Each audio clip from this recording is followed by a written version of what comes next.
Welcome student. Board द्वारा जारी प्रश्न बैंक में आज समकालीन दक्षिणी एशिया व अंतर्राष्ट्रीय संगठन पाठ के वस्तुनिष्ठ प्रश्न हल कराऊंगा। पहला प्रश्न है, सार्क का सचिवालय कहाँ स्थित है? भूटान, चीन, काठमांडू, ढाका। सही उत्तर काठमांडू। अगला प्रश्न, निम्न में से किन युग्म देशों में लोकतांत्रिक व सैनिक नेताओं का शासन रहा है?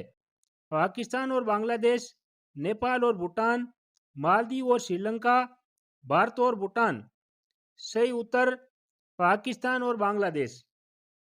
अगला प्रश्न, निम्न में से किन देश में 2008 तक संवैधानिक राजतंत्र रहा है?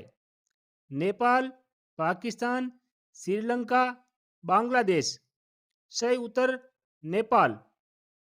अगला प्रश्न, गंगा नदी के पानी में हिस्सेदारी के मसले पर भारत और बांग्लादेश के बीच निम्न संधि पर हस्ताक्षर हुए।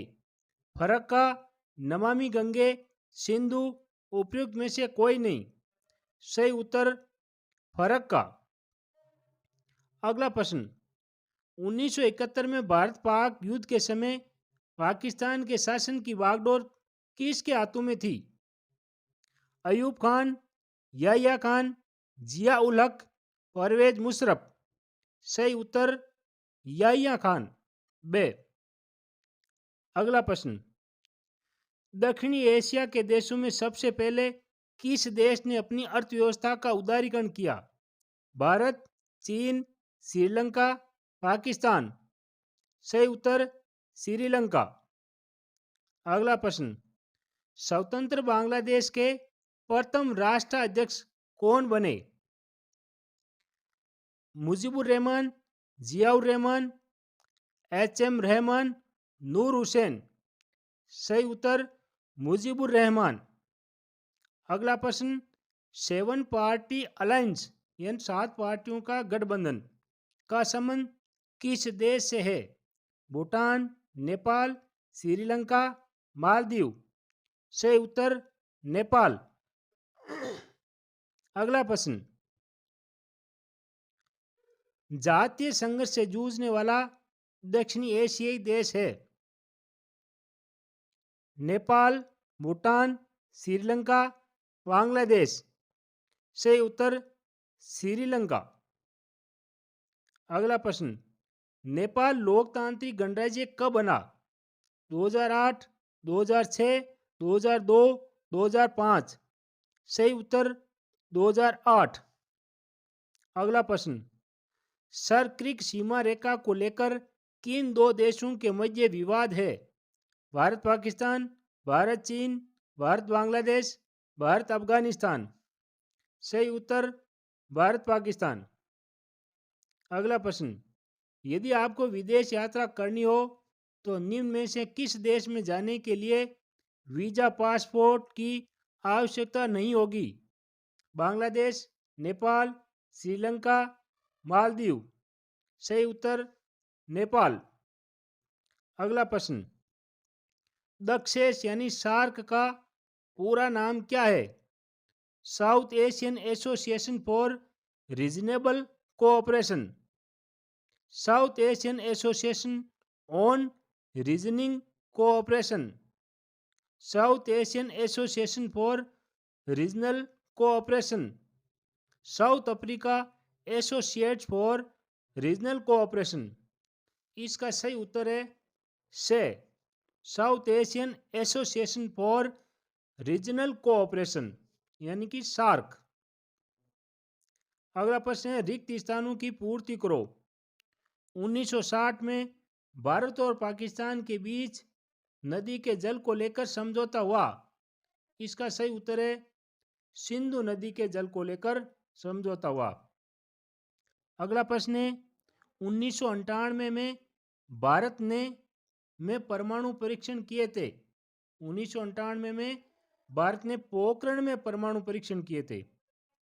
अगला प्रश्न, 1998 में पाकिस्तान ने परमाणु परीक्षण किए।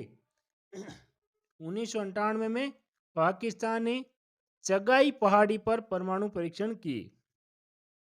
अगला प्रश्न है, LITTE का पूरा नाम है। यह प्रश्न गलत है। LTTE का पूरा नाम, LTTE का पूरा नाम है लिबरेशन टाइगर्स ऑफ तमिल इलम। अगला प्रश्न है, LTTE श्रीलंका का एक संगठन है। इसमें आएगा उग्र तमिल संगठन। अगला प्रश्न, भारत की लुक ईस्ट और एक्ट ईस्ट नीति का हिस्सा है।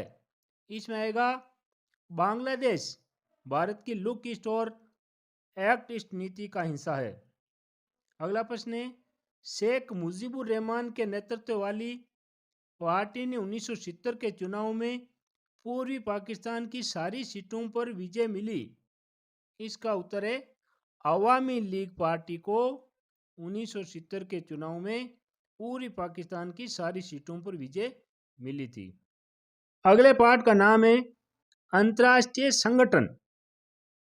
पहला प्रश्न, विश्व शांति का प्रतीक जैतून की पत्तियां किस अंतर्राष्ट्रीय संगठन के प्रतीक चिन्ह में हैं?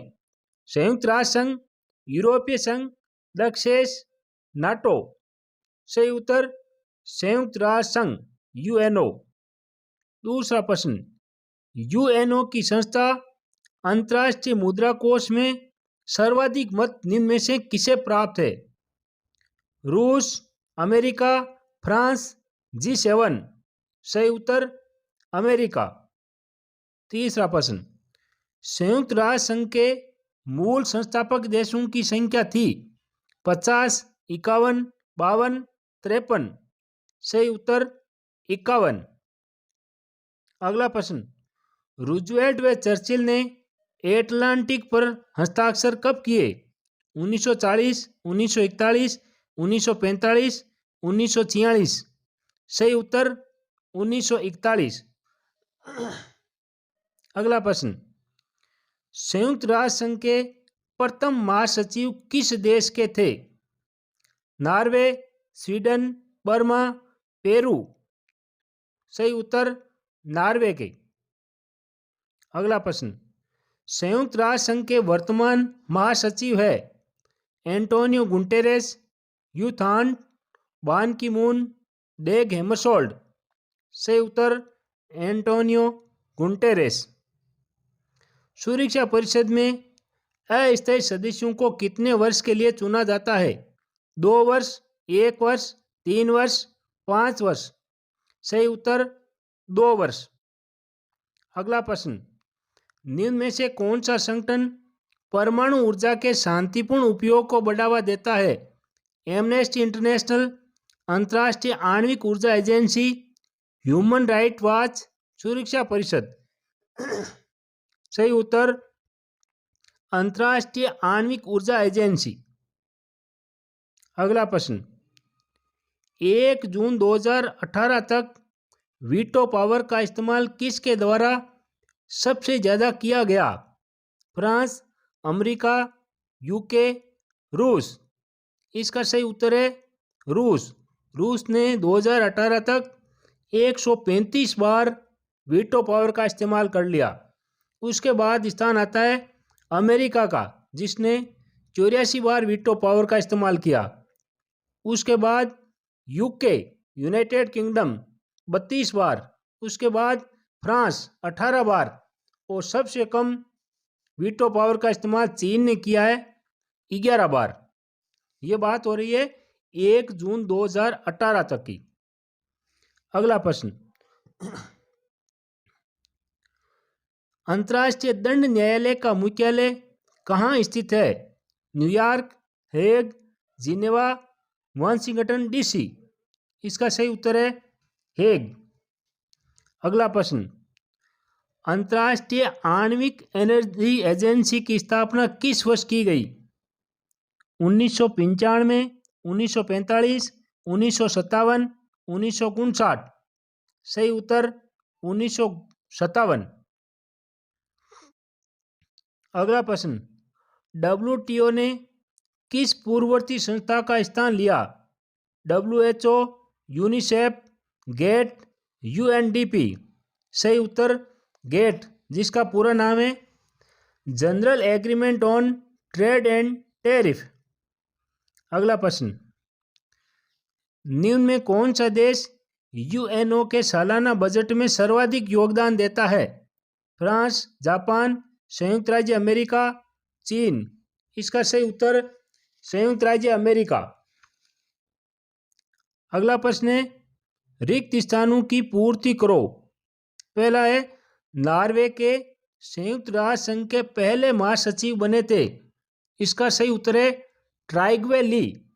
ट्राइग्वे ली संयुक्त राष्ट्र संघ के पहले महासचिव थे और उनका देश है नॉर्वे। दूसरा प्रश्न, UNO के पूर्व महासचिव ने एन एजेंडा फॉर पीस नामक रिपोर्ट जारी की थी। इसका उत्तर है बुतरस बुतरस गाली। अगला प्रश्न, प्रथम विश्व युद्ध के बाद शांति स्थापना हेतु एक अंतर्राष्ट्रीय संगठन का जन्म हुआ। प्रथम विश्व युद्ध 1914 से 1918 तक लड़ा गया था और इस युद्ध के बाद 1920 में लीग ऑफ नेशंस यानी राष्ट्र संघ की स्थापना हुई थी। अगला प्रश्न, संयुक्त राष्ट्र दिवस प्रतिवर्ष को मनाया जाता है। इसका उत्तर है 24 अक्टूबर, क्योंकि 24 अक्टूबर 1945 को संयुक्त राष्ट्र संघ की स्थापना हुई थी। अगला प्रश्न, स्थायी सदस्यों में वीटो पावर का सर्वाधिक बार उपयोग किया है। इसका उत्तर है सोवियत संघ या रूस के द्वारा सबसे ज्यादा वीटो पावर का इस्तेमाल किया गया है। अगला प्रश्न, UNO के तीसरे महासचिव यू थांट के निवासी थे। यू थांट म्यांमार यानी कि बर्मा के निवासी थे। अगला प्रश्न, अंतर्राष्ट्रीय न्यायालय में न्यायाधीशों की संख्या है। इसका सही उत्तर है अंतर्राष्ट्रीय न्यायालय में न्यायाधीशों की संख्या है 15 और इनका कार्यकाल होता है 9 वर्ष का।